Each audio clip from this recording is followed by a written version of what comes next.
El día de hoy hablaremos sobre barreras en la seguridad del paciente en la terapia de infusión. Mi nombre es Irma Alejandra Hernández Vicente, enfermera con una trayectoria de hace 34 años en la Secretaría de Salud y en esta ocasión, a través de la Comisión Estatal de Arbitraje Médico, estamos aquí para platicar con ustedes sobre este importante tema.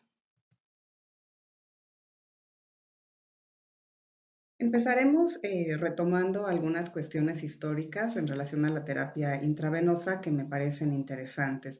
Siempre es bueno saber de dónde partimos para ver qué tantos avances hemos logrado. Y bueno, por ahí del año 4000 a.C. se realizaban ya algunas flebotomías o sangrías con fines terapéuticos. En 1492 se realiza una infusión de sangre, la cual lamentablemente pues fue fallida. Más adelante, a mediados del siglo XVII, se intuye que la corriente sanguínea podía ser utilizada para transportar los medicamentos o líquidos a las distintas partes del cuerpo. Y este descubrimiento lo hace Christopher Wren. A finales del siglo XVII, Richard Lowert se convierte en el padre de la terapia intravenosa al ser el primero en realizar una transfusión sanguínea.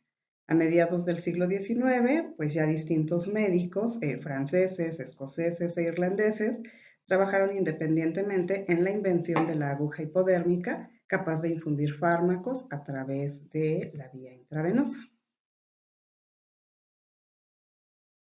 Otros antecedentes en relación a los accesos vasculares se dan en el siglo XX y en 1900 empiezan a aparecer ya algunos escritos al respecto. En 1929 surge la autoinserción de catéter, en 1945 se crean o se originan los catéteres de plástico, en 1953 surge la técnica con guía del doctor Seldinger, en 1957 se establecen los principios básicos de la terapia de infusión, en 1961 surgen los catéteres centrales que son aplicados a través de las venas mediana y basílica. En 1970 hay otro gran descubrimiento que es el catéter de termodilución para monitoreo hemodinámico, el famosísimo catéter de Swan-Ganz. En este mismo año se escribe el libro de Principios y Práctica de la Terapia de Infusión, editado por Ada Plumer.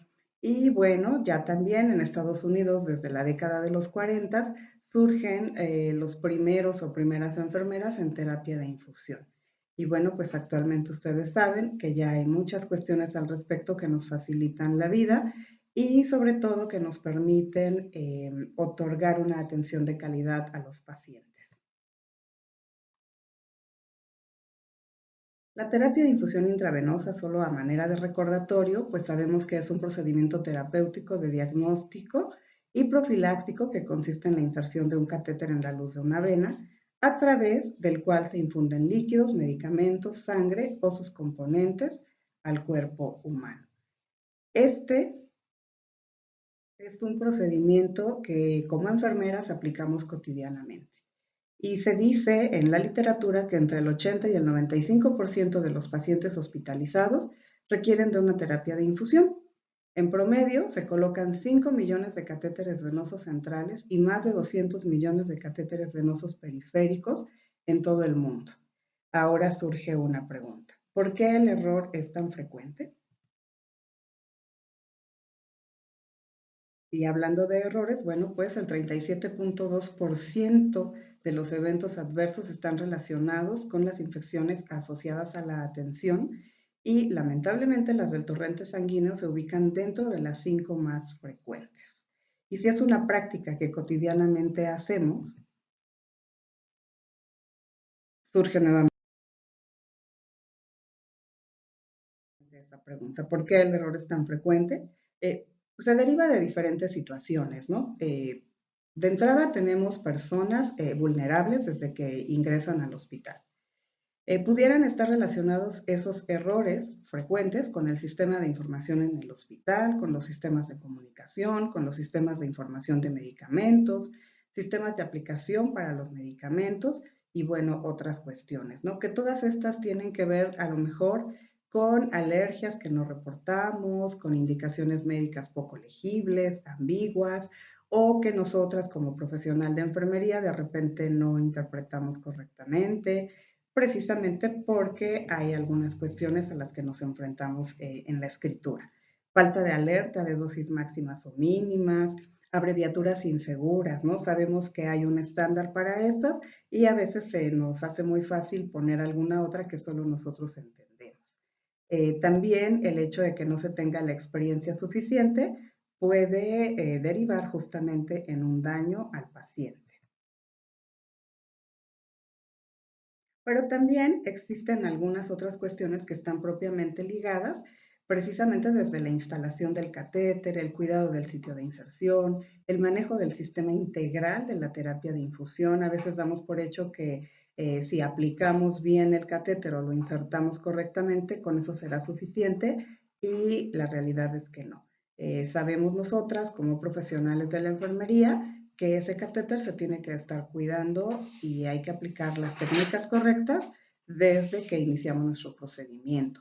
Podemos enfrentarnos también a errores en la administración de medicamentos y llegar a tener hasta un retiro accidental, ¿no? En la movilidad del paciente, en el traslado, en situaciones diferentes a las que nos enfrentamos cotidianamente. Por lo tanto, estamos enfrentándonos a un ambiente complejo y ese ambiente complejo no se da solamente en las terapias intensivas, también se da en las áreas de hospitalización. Evidentemente, las terapias intensivas pues tienen ese rigor, pero eso no quiere decir que en el resto de las áreas de los hospitales no se deba cubrir o cuidar todos los detalles respecto al catéter.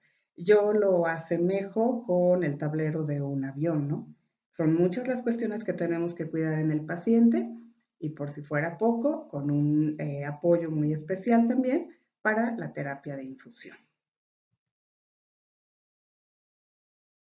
A veces tenemos que aceptar que estamos en riesgo y ese riesgo ustedes recordarán que puede ser cualquier evento centinela, cualquier evento adverso o algunas cuasifallas en el mejor de los casos. Lo ideal es que siempre prevengamos o evitemos el error. No queremos vernos inmersos en una situación médico-legal y mucho menos de dañar a un paciente por un descuido, por una omisión.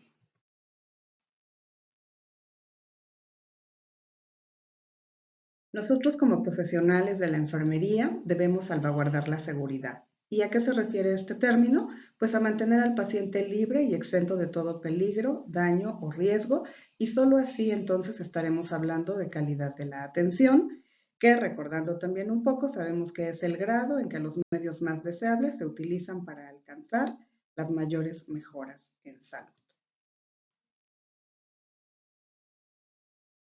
Los pacientes esperan de nosotros precisamente eso, cuidado, garantía de calidad en la atención que otorgamos. Al respecto hay mucha bibliografía que nos habla precisamente de las fallas, de los errores y de los aciertos que se tienen precisamente en la terapia de infusión. Todos coinciden en algunos riesgos como los que vamos a ver a continuación, como por ejemplo la contaminación química, la contaminación por partículas, las lesiones por punzocortantes. Afortunadamente hay estrategias para ir disminuyendo, minimizando o evitando en la medida de lo posible estos riesgos. Por ejemplo, cuando hablamos de contaminación química, pues la estrategia que nosotros debemos seguir es considerar medidas de protección sistemáticas, preparación centralizada, uso de mecanismos de protección e incluso hasta campanas de flujo laminar. Para evitar la contaminación de partículas, pues hay que disminuir el uso de las ampolletas de vidrio, por ejemplo, utilizar filtros en contenedores o agujas con filtro, incorporar filtros en el set intravenoso, dispositivos libres de agujas, es lo que tendríamos que estar utilizando. Y bueno, también sabemos que eso no depende directamente de nosotras, sino de las cuestiones administrativas, pero podemos levantar la voz y en la medida que surgen nuevas estrategias, pues tratar de socializarlas para que quienes están al frente de las compras o de la parte administrativa nos apoyen precisamente con estos insumos ideales para garantizar una terapia de infusión. Existen, por otro lado, las lesiones por punzocortantes y, bueno, pues ya sabemos que esto nos puede generar heridas en la piel causadas por objetos justamente cortantes. ¿Y cómo podemos evitar que esto llegue a un mayor daño? Pues con el lavado y desinfección de las manos, cuidado de la piel y de las manos, y algo muy importante, no reencapuchar, que es una práctica que hace muchos años debemos omitir y sin embargo nos enfrentamos a veces con que todavía hay personal que lo hace. Hay que cuidarnos también nosotros como profesionales.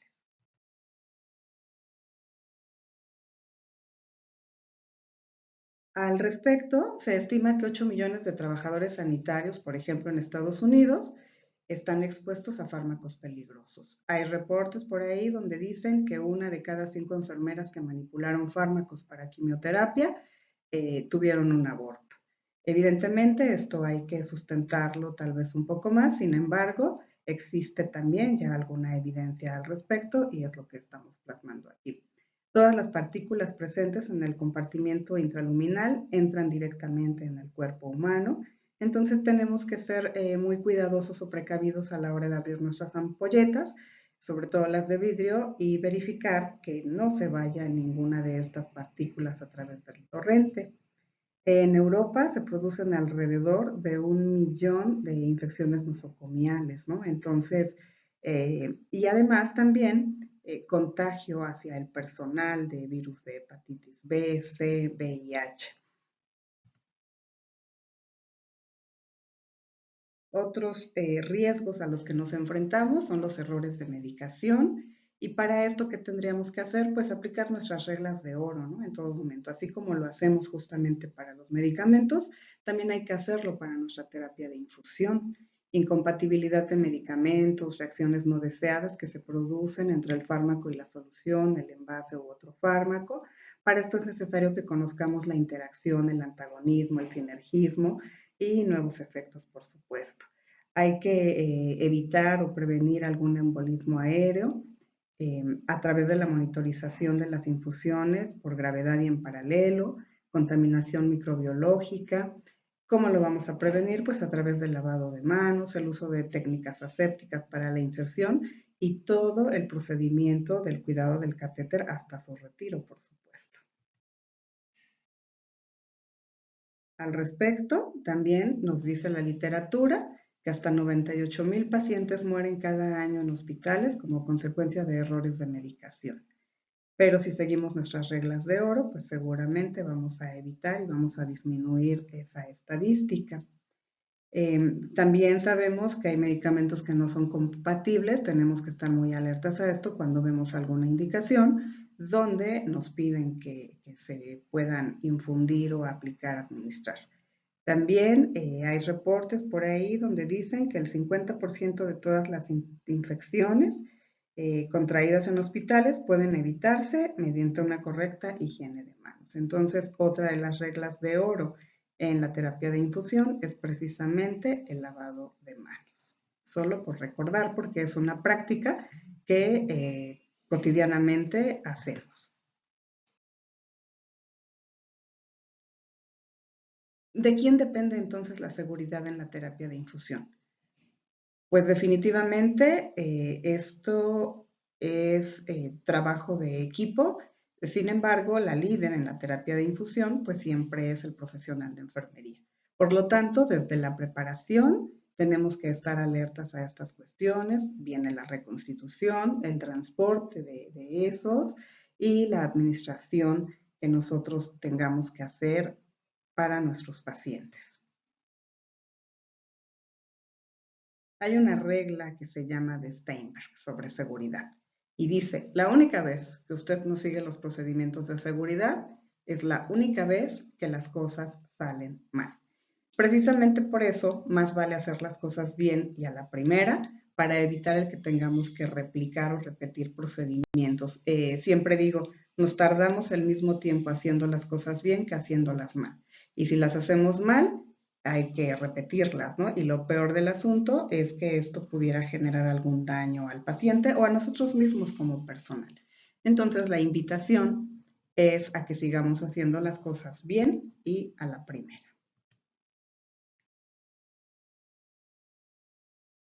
En México surge la norma oficial mexicana 022 que instituye las condiciones para la administración de la terapia de infusión. Y nos dice en el numeral 5 que las características del personal de salud que debe tener para la terapia de infusión, pues es propiamente relacionadas con el conocimiento, ¿no? La terapia de infusión, como lo marca la norma, nos dice que preferentemente deberá ser aplicada por personal profesional de salud. En caso de que no se cuente con este profesional, podrán aplicar dicha terapia los técnicos del área de la salud. En ambas situaciones, el personal deberá tener conocimientos de anatomía, fisiología de la piel y del sistema vascular, el uso de materiales y tecnologías en la terapia de infusión, el control de infecciones, precauciones estándar y uso de antisépticos, fundamentos de farmacología, fundamentos de bioética, por supuesto. Y esto no es algo ajeno a nosotras como enfermeras. Y la norma pues es muy clara en este sentido.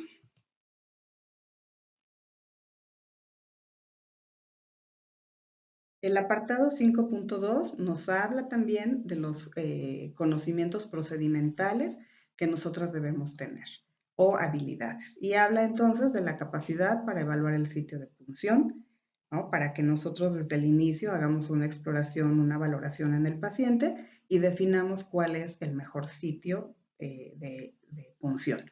Capacidad para seleccionar adecuadamente los materiales. Afortunadamente, con las clínicas de catéteres que tenemos en diferentes hospitales, nos han ido capacitando y cotidianamente nos están evaluando o supervisando y nos ponen al alcance algunos materiales que nos ayudan para mejorar nuestros procedimientos. Habilidad para la inserción del catéter, el mantenimiento de la vía y el retiro de la terapia de infusión cuando así se requiera. Capacidad de manejo del sistema métrico decimal para la dosificación de medicamentos. Es muy importante aquí saber cómo diluyo o en qué cantidades y en qué soluciones diluyo tal o cual medicamento.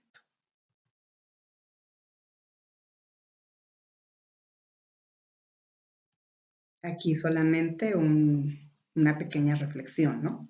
Y nos dice que una sola decisión puede cambiar el ritmo de tu vida y si lo intentamos, todo podemos, ¿sí? Entonces hagamos que las cosas sucedan. Como pueden ver, la escalerita de Mafalda, pues nos va guiando y es justamente lo que hacemos nosotras cotidianamente cuando estamos frente a un paciente.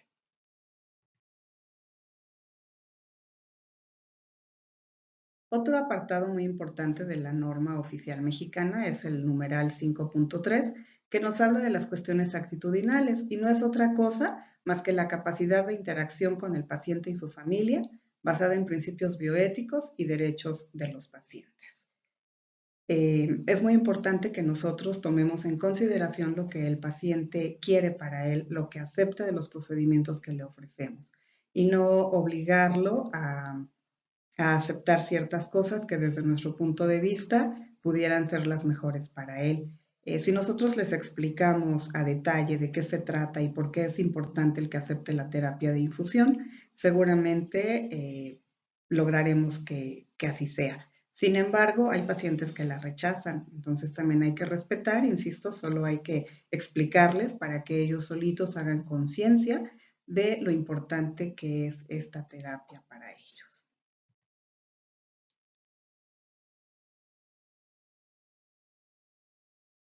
Aquí les dejo una pequeña reflexión.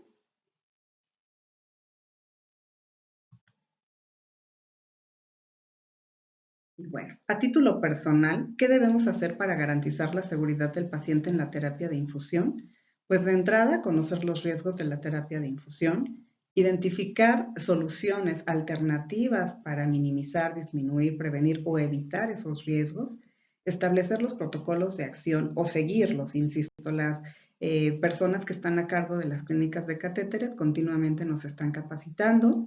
Entonces, no desconocemos los protocolos que tendríamos que seguir. Lo único que tenemos que hacer precisamente es eso, ¿no? Seguirlos, dar continuidad a nuestros cuidados de enfermería, fundamentar nuestras acciones en la enfermería basada en la evidencia. Eso es algo que también todas las que estamos en este mundo de la enfermería, pues tenemos oportunidad de verificar, ¿no?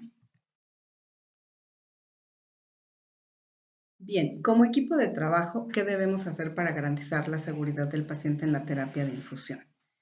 Se habla de un cambio del sistema y el cambio de sistema lo podemos lograr solamente con todo aplicando los puntos que acabamos de comentar, ¿no? Somos nosotras las líderes en la terapia de infusión, por lo tanto, tenemos que estandarizar nuestros procesos, seguir al pie de la letra las recomendaciones que nos han dado a través de las clínicas de catéteres y socializar esta información con el personal de nuevo ingreso, con el personal de menor experiencia, justamente para lograr estos cambios, ¿no? Solicitar incluso los insumos que realmente necesitamos para mejorar esa terapia de infusión. Identificar los riesgos, ¿no? Saber a qué nos podemos enfrentar e, insisto, a través de la aplicación de los protocolos establecidos y con la enfermería basada en la evidencia, vamos a disminuirlos o a evitarlos. Mantenernos en evaluación y retroalimentación constante para mejorar nuestros procesos, mantenernos capacitadas, por supuesto, capacitadas, capacitados, y de esta manera vamos a ir logrando una mejora en nuestro clima institucional. No vamos a estar buscando quién comete los errores, vamos a trabajar todos para disminuirlos y no vamos a estar buscando culpables, sino todo lo contrario. Vamos a tratar de ayudarnos y fortalecer este procedimiento que hacemos todos los días y que, por supuesto, a todas en algún momento nos estresa o nos preocupa, ¿no? Porque nos enfrentamos a pacientes que no podemos canalizar a la primera, que requerimos del apoyo de alguien más, porque tiene un acceso difícil, ¿no? O porque ya tiene muchos días de estancia hospitalaria, tiene muchos medicamentos y podemos generar algunas complicaciones de tipo químico, ¿no? Y no porque nosotros lo queramos, sino porque la misma situación que vive el paciente nos va poniendo en este lugar. Pero si entre todas nos ayudamos, colaboramos, nos capacitamos, nos fortalecemos, vamos a lograr un buen clima institucional y vamos a lograr grandes mejoras para lograr una terapia de infusión efectiva.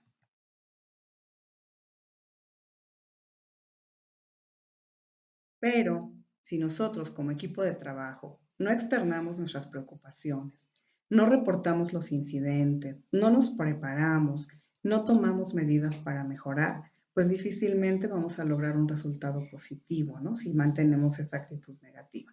Pero como estamos conscientes de que como gremio somos fuertes y que hacemos un gran equipo de trabajo, pues vamos ganando muchas cosas tanto para el gremio como para los pacientes.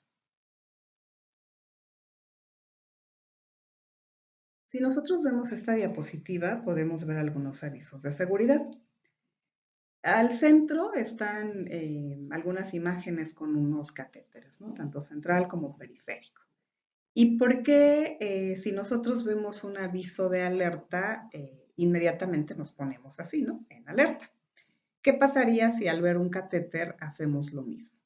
Pues vamos precisamente a lograr una elección adecuada del catéter cuando sepamos que lo tenemos que aplicar. Vamos a pensar de inmediato que tenemos que lavarnos las manos, que tenemos que preparar todo para lograr una antisepsia cutánea en el paciente, que tenemos que darle mantenimiento aséptico a ese catéter durante todo el tiempo que permanezca en el paciente, que debemos mantenerlo en vigilancia continua hasta su retirada. Entonces yo les invito a que cuando vean un catéter piensen en todos esos avisos de seguridad o de alerta para que de esa misma manera como nos cuidamos ante estos, cuidemos de los catéteres a los que nos enfrentamos o nos vamos a enfrentar. Con esto seguramente vamos a evitar o debemos evitar errores de interpretación en las indicaciones, complicaciones desde menores hasta severas y por supuesto que también complicaciones relacionadas como las que ustedes pueden ver en esta diapositiva. Si nosotros cuidamos los catéteres debidamente, todo esto se podrá evitar.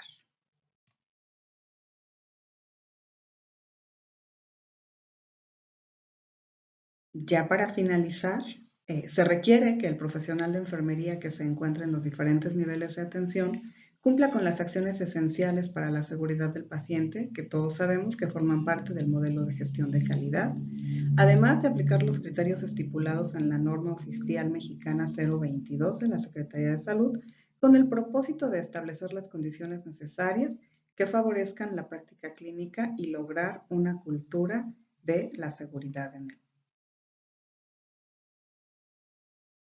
él. A continuación les voy a dejar una infografía recordando algunas cuestiones que debemos nosotros cuidar en los pacientes desde la inserción hasta el mantenimiento del catéter venoso, ¿no? En este caso periférico, pero que no dista mucho de lo que tendríamos que estar haciendo también en los catéteres centrales. Solamente como recordatorio, al final del día, son cuestiones que hacemos cotidianamente en los hospitales y no olvidar que somos un equipo de trabajo, que el trabajo es continuidad y que independientemente de que se hagan algunos procedimientos en el enlace, pues todos tenemos el mismo nivel de compromiso.